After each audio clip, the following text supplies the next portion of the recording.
Contos da Cantuária, de Geoffrey Chaucer.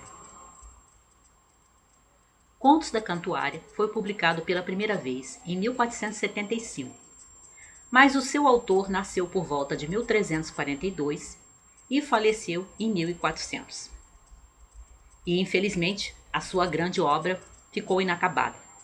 Existe um dos contos aqui que não está terminado, o Chaucer não teve tempo de terminar, e há sinais, como por exemplo na apresentação, antes de se começarem a contar os contos, em que o Chaucer vai apresentando vários personagens que estão ali naquele ambiente, naquela situação, e como cada um deles mais tarde vai contar um conto, alguns dos personagens mencionados não chegam a contar, você não tem o conto aqui.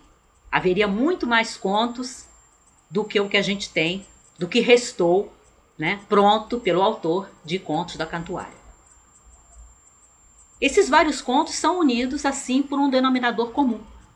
Trata-se de um grupo de peregrinos que está rumando para o santuário de São Thomas Becket e, enquanto eles estão viajando todos juntos, aquele grupo grande, cada um conta uma história para passar o tempo, né, e divertir os outros, né, entreter-se a todos eles enquanto eles estão viajando juntos. E aí você tem o conto da prioresa, você tem o conto do moleiro, você tem o conto do feitor, o conto do magistrado, o conto do escudeiro, o conto do cavaleiro, o conto do frade, o conto do pároco, o conto da mulher de bar, o conto do vendedor de indulgências. Vários e vários contos que vão mostrando para nós a diversidade da sociedade da Idade Média. Porque é isso que a gente tem aqui. Enquanto a gente vai lendo os contos, o Chaucer vai nos apresentando cada personagem e mostrando o conto, né? Quando ele toma a voz e começa a contar a sua história, né? Fazer a sua narrativa para entreter os outros, nós temos uma amostra das linguagens, uma amostra dos costumes, das crenças, das classes sociais, porque estão ali representadas nesse grande grupo de peregrinos. Então, nós temos que, ao final da leitura de Contos da Cantuária, uma espécie de panorama sociocultural da Idade Média. As diferentes classes, a linguagem de cada uma dessas classes, o que cada uma delas acreditava, quais eram os seus preconceitos, tudo que você possa imaginar. Na verdade, esse livro, né, essa obra que o Chaucer não viu publicada, portanto, mas estava trabalhando nela, é uma espécie de divisor de águas dentro da literatura inglesa, porque ele está trabalhando nessa obra em pleno século XIV, que ele vai falecer em 1400, e boa parte das obras dessa época, quando eram consideradas obras sérias, eram escritas em latim. De uma certa forma, eu acho que a gente pode dizer que o Chaucer vai fazer pela literatura inglesa aquilo que o Dante vai fazer pela literatura italiana. Porque o Dante vai escrever o seu grande poema, a Divina Comédia, em italiano e não em latim. E o Chaucer escreve a sua obra, ainda que não tenha conseguido terminar, Contos da Cantuária, não em latim, mas em inglês. Inglês medieval, mas em inglês. A língua que as pessoas falavam no seu dia a dia na Inglaterra. O Chaucer, por sinal, é considerado o pai da poesia inglesa, porque Contos da Cantuária são narrados em versos. Você tem um longo poema narrativo ou talvez uma junção de poemas narrativos, né? Que os poemas narrativos, parentes da épica, né, da epopeia, eles contam histórias, eles vão em versos, né, através de rimas, mas contando uma história para vocês, só que em forma de verso. E aí você tem todos esses contos em forma de verso aqui. E nos dão essa amostra, né? Essa amostra da Idade Média na Inglaterra, por essa época, século XIV. Há contos para todos os gostos, eu acho que se pode dizer. Nós temos os contos de cavalaria, como por exemplo, o conto narrado pelo cavaleiro e o conto narrado pelo escudeiro. Há os contos de pregação moral ou religiosa, como o conto da prioresa, o conto do pároco. Temos aqueles contos de farsa, né, em que há personagens que dão golpe, né, uns em cima dos outros, e onde se tira humor de situações assim sérias, mas que aí se tornam cômicas por causa do tom do conto e até da linguagem, que nesses contos aí se torna chula, como o conto do moleiro e o conto do feitor.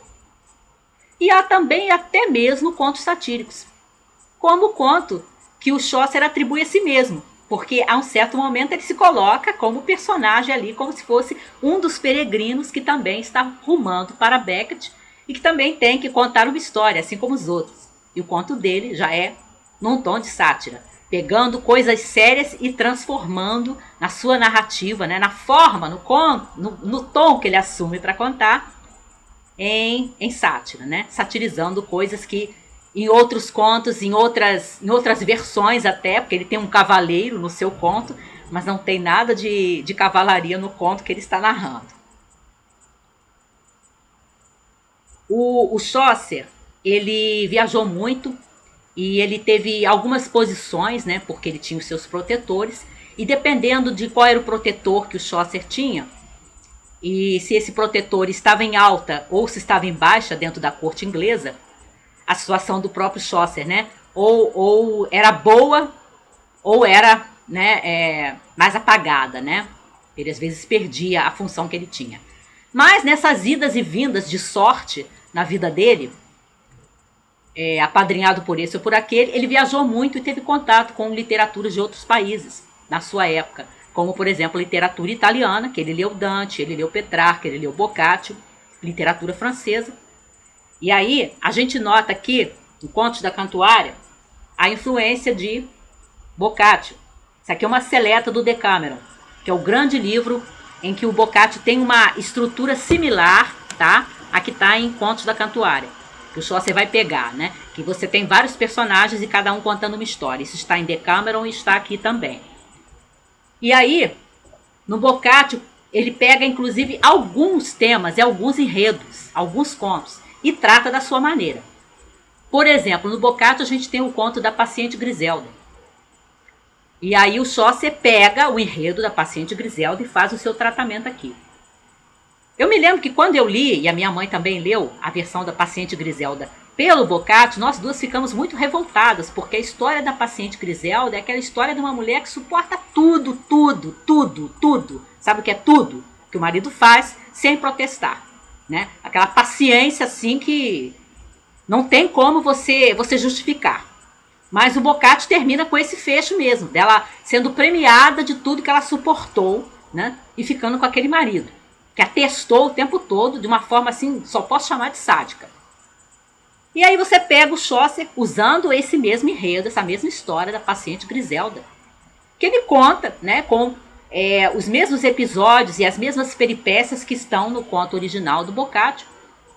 Só que ou o Chaucer não pensava exatamente como o Boccaccio, ou ele não achava que isso era divertido, porque o tom, aliás, no livro do Boccaccio também, esse conto não tem nada de divertido.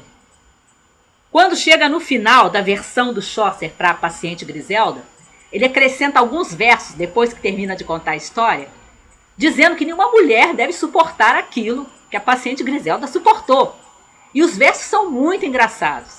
É como se o Chaucer ou tivesse se arrependido, não sei, de ter aproveitado essa história, ou quisesse fazer a sua versão muito pessoal, né? Ou quem sabe ele estava pensando em algumas leitoras mulheres para os seus contos. Quem sabe? E não quisesse dar um mau exemplo. Porque ele disse que a história da paciente Griselda não é para ser seguida por nenhuma mulher. Nenhuma mulher de juízo deve fazer aquilo que a Griselda fez. Além disso, aqui a gente tem uma história contada por mulher, além da prioresa e de uma freira. A gente tem a história contada pela mulher de Bar, que é aquela mulher assim exuberante, ela é uma viúva, ela já enterrou não me lembro quantos maridos e está querendo um outro marido.